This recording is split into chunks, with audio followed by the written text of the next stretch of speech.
guys, Meredith Gorman here, and are you still not subscribed to Matt's channel? Well, if you're not, hit the subscribe button because he's giving out free picks each and every week. Hope you have a good rest of your day.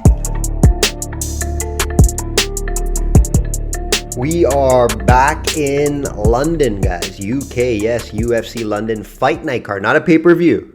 People got that mixed up. I even thought a little earlier, this could be this is a pay-per-view card, but after looking at the card, it's definitely not a pay-per-view card. A couple good fights on the card. We'll talk about those, and we'll talk about the whole main card. Of course, the main event, Brady versus Edwards. Good fight, interesting style clashes. We'll talk about that here shortly. Thanks for listening, guys, or watching on YouTube. I know a lot of more listeners out there now on Spotify, Apple Podcasts, wherever you do get your podcast. It is much appreciated. And if you're still watching on YouTube, still have a good amount of people still watching on YouTube. It is much appreciated there as well. Systemsportscapping.com or link.me/systemcapping. If you want my personal plays in all sports, I got my resume over there, records, and a bunch more. Currently handicapping UFC, PGA, NHL, and yes, March Madness. We are handicapping March Madness this year, guys. It's more of a research base. I'm not sitting here and saying I'm a March Madness expert or a college basketball expert because I'm not. Just research-based plays. So we did a pre-trial run before. We're up and down. So we're going to do a tournament here, and let's see how we do in March Madness. Looking forward to that. Hottest sport right now is the UFC, guys. 8-0 client run, average line plus 140, guys. Finding a lot of underdogs, a lot of value out there. We continue to hit them week after week. Let's do a UFC Vegas recap from last week. Cashed on Roman Dolidze, plus 136, best price in the market.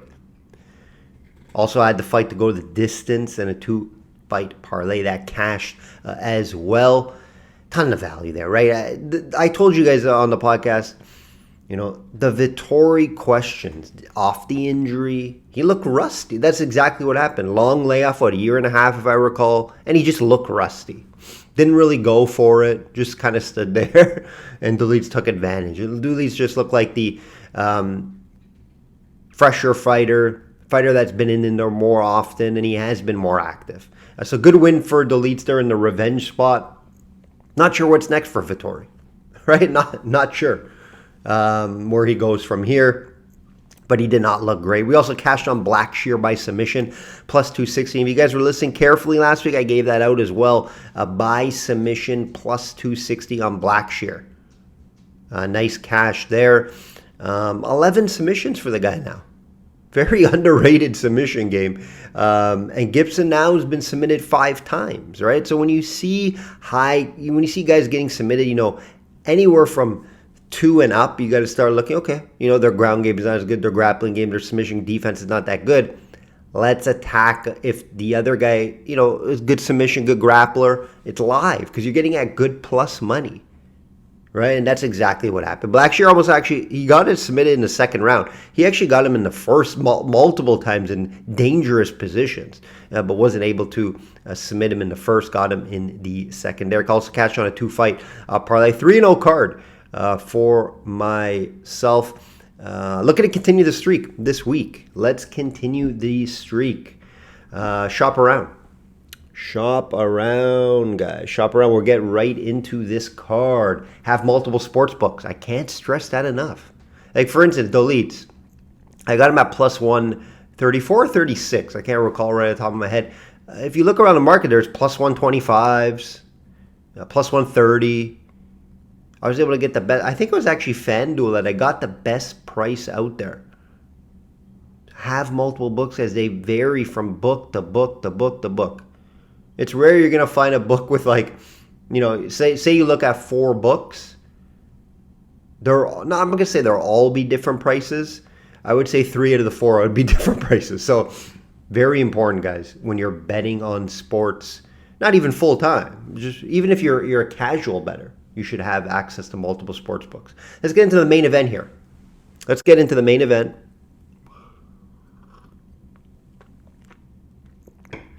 Edwards plus 137 versus Brady minus 163. Yes, guys, again, this plus money is intriguing. More value here, right? Been continuing to find a lot of value, especially the last few cards, right? Ankalaev plus money, Gaethje plus money, Dolitz plus money. And then obviously outcomes that I find by submission and etc. But I'm saying just straight up in the market. And we're getting right back to that, right? Plus 137 on Leon Edwards, fighting at home, back at home, avoiding, if he loses again at home, it's 0-2 at home, right? No time change issues, right? Before they had to cater the pay-per-view watchers in the United States. That's not the case here. This is a fight night card. It's afternoon. No excuses from Leon Edwards this time. Right, and this is a big step up for Brady. Obviously fighting on the road in UK. Toughest opponent he's had. Best win obviously was against Gilbert Burns the last time out, but it's a 38-year-old Gilbert Burns. Right, we know where Brady wants to take this fight. This is a very straightforward handicap, right? Brady wants to get this fight down to the ground, use his strength and his grappling. It's very good. It's very good, his grappling and strength and wrestling. Can he get the fight down to the ground? He wasn't able to get it down to the ground against Bilal Muhammad, remember? Bilal was able to keep the fight standing and just piece him up on the feet. Sean Brady's an average striker. Decent boxing, no kicking game. That's music to Leon Edwards' ears, right? If Leon Edwards keep this fight standing, Sean Brady's in for a long night, guys. All right, we know Edwards has improved. His takedown defense, his grappling, his wrestling. He took down Bilal Muhammad, actually, in the last fight.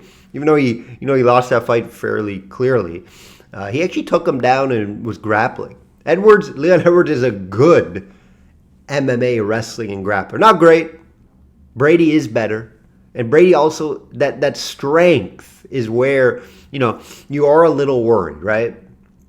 Is Sean Brady going to be able to just keep him on the ground?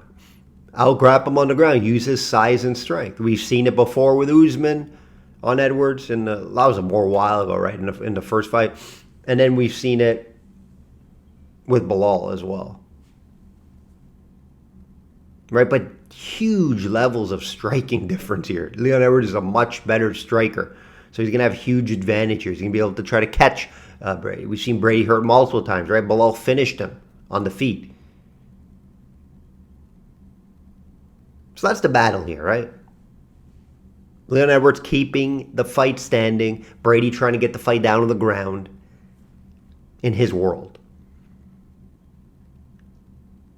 Edwards was complaining last time about the time and the start of the fight, remember? That's why he was saying a good reason why he lost the fight. I think they had to come out at 4 or 5 in the morning and fight. I get that. Some people's bodies wouldn't adapt to that. Like me, I go to bed at like 11, 12 every night, right? If you tell me I got to go out at 4 in the morning, it's going to be difficult. Now, they obviously planned for that, hopefully, months ahead. I hope so. Hope they change their sleep schedule, right? But he's saying his body just didn't adapt to the time. So I don't know if they did enough planning for that. I don't know what the case is. But there's always that worry about Leon Edwards at the back of your mind. Does he have that heart? Does he have that grit? Is he willing to go to deep waters at times, right? I don't know. That is a bit of a question. Very skilled, right? Like I said, he's probably one of the best strikers in the UFC. But there are some questions about his will and him getting up for certain fights. Did he take Bilal Muhammad too lightly? Possibly. But this money, plus the 137 fighting at home, very hard to stay off for me in a bounce-back situation against a Brady who, again, more one-dimensional, but very good at that. Very good grappler. So if he's able to get into his world, it is dangerous for Leon Edwards. Very dangerous. Watch some interviews, of course, like I always do. Leon Edwards seems focused, very confident in his fight. Wants to get back to Bilal. Hard time seeing him also lose back-to-back fights in his hometown. Travel spot here for Brady as well. Brady's going to have to prove to me he can win in this big spot. How good is Sean Brady? Do I think he's a champion-style fighter? I don't believe so. I don't believe so. Very good grappler, very good wrestler.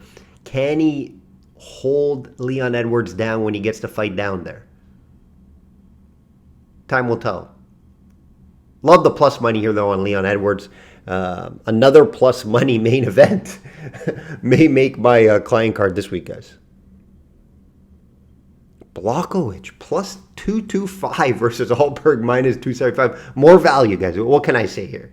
More concern in this one, though, of course, for some reasons, which I'll go over here. But hard to stay off this plus money value here with Jan. May not make my card, but I'll explain to you why there's value, right? Jan, obviously, a ton of more experience, right? Very experienced fighters, fought the best of the best in this division. His last fight was against Alex Pereira. It was a split decision. Some people thought he won the fight, right? He had a draw versus the current champion, Ankalaev. Now, this is a few years ago, and this is where I have to talk about and stress. He hasn't fought since 2023 in July, guys. Almost 2 years. That scares me for a 42-year-old fighter. Right? That scares me, guys. Now, Alberg, a lot of people think he's some spring chicken and he's in his 20s. He's 35. But he's in his prime right now. He's in his MMA prime. We know Alberg, right? Excellent striker. Kickboxer. Grappling hasn't been tested. And that's what Jan has to do here, right? To pay off this nice plus 225 price, he's going to have to wrestle, grapple. Doesn't want, and don't get me wrong, Jan's a good striker. Fairly good striker. He's just going to be a lot slower than Alberg. So if this is like a three-round striking battle, Alberg wins in my eyes. He can hurt him on the feet too, Alberg. Right? It's just you don't really know what Jan's going to show up off a year and a half absence and at 42. Right? So if you are taking that value of plus 225, it would have to be a much smaller unit, right? It's not a confident play just because you don't know how he's going to look when he comes back. Now, Alberg just hasn't beaten anybody to be warranted at this price. Now, his last win out, I can't say he's nobody. Ozdemir, good fighter, veteran, been around, fought a lot of good guys. He won that fight. Wasn't as easy as some people thought. It was, I do believe it went to decision. But prior to that, just no wins to even worth mentioning here.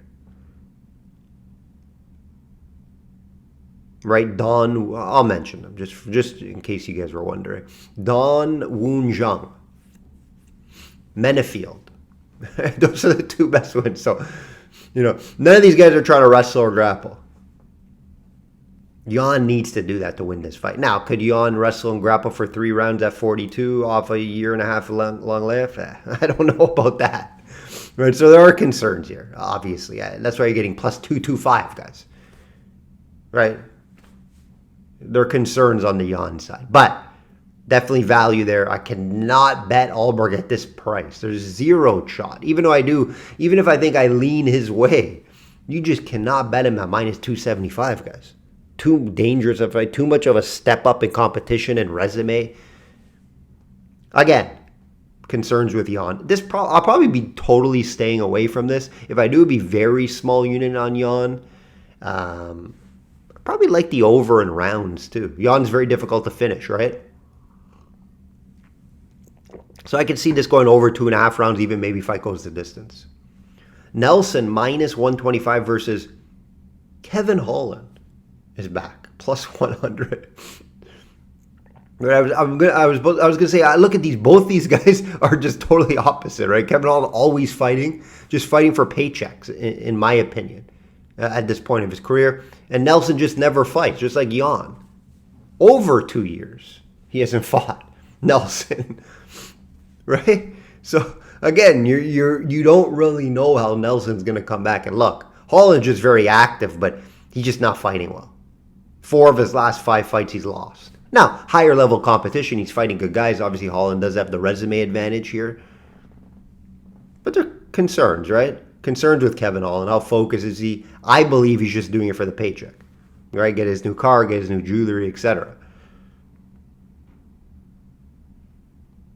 And like his last two losses, high-level guys, Dolitz and De Ridder, right? These are high-level guys that he's losing to. Maybe De Ridder not as high level as some other guys that he's fought, but De Ridder looks legit. Very good grappler.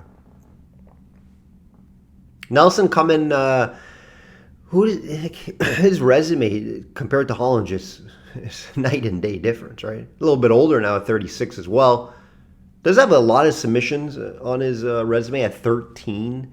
Holland can be submitted at 4 times. That's something to watch here. Especially you do believe Nelson's going to try to get this fight down to the ground. And that's what you got to expect here. Holland's going to have a big volume advantage on the feet and a 9-inch reach advantage. So if Kevin Holland can keep this fight standing, just use his striking and his reach, he could hurt Nelson, catch him at a time.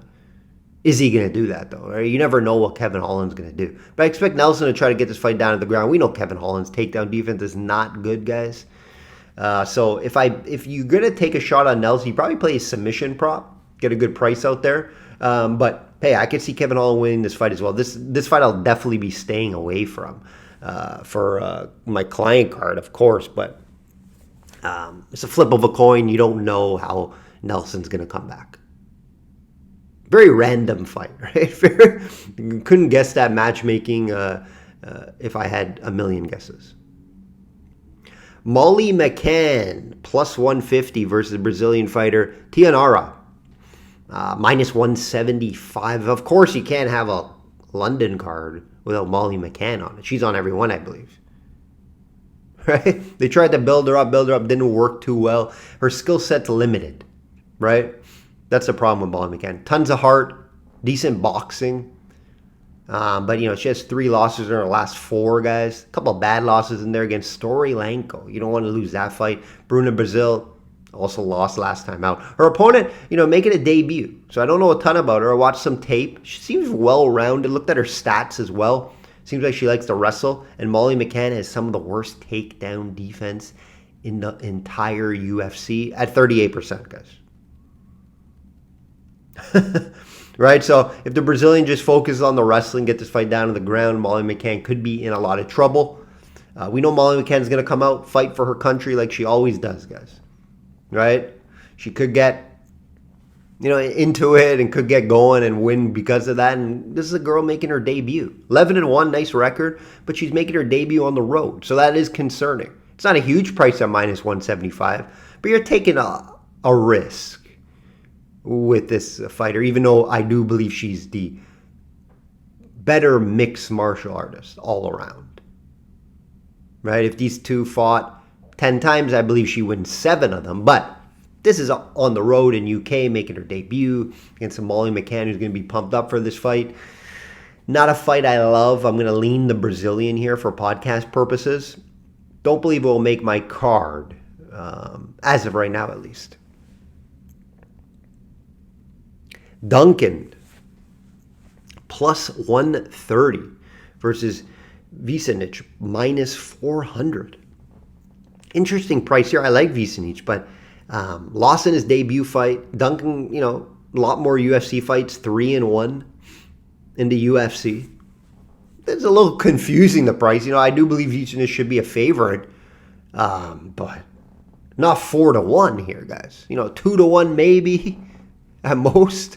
In my eyes, ex-Cage Warrior, he has a lot of experience. Don't get me wrong, he has 1 UFC fight, but he's an ex-Cage Warriors champion, MMA coach, very good high-level skills, hits hard, tough first fight against Guram, very tough fight, and he put up a good fight. He actually dropped and hurt Guram in the first round, but then lost the next 2 rounds.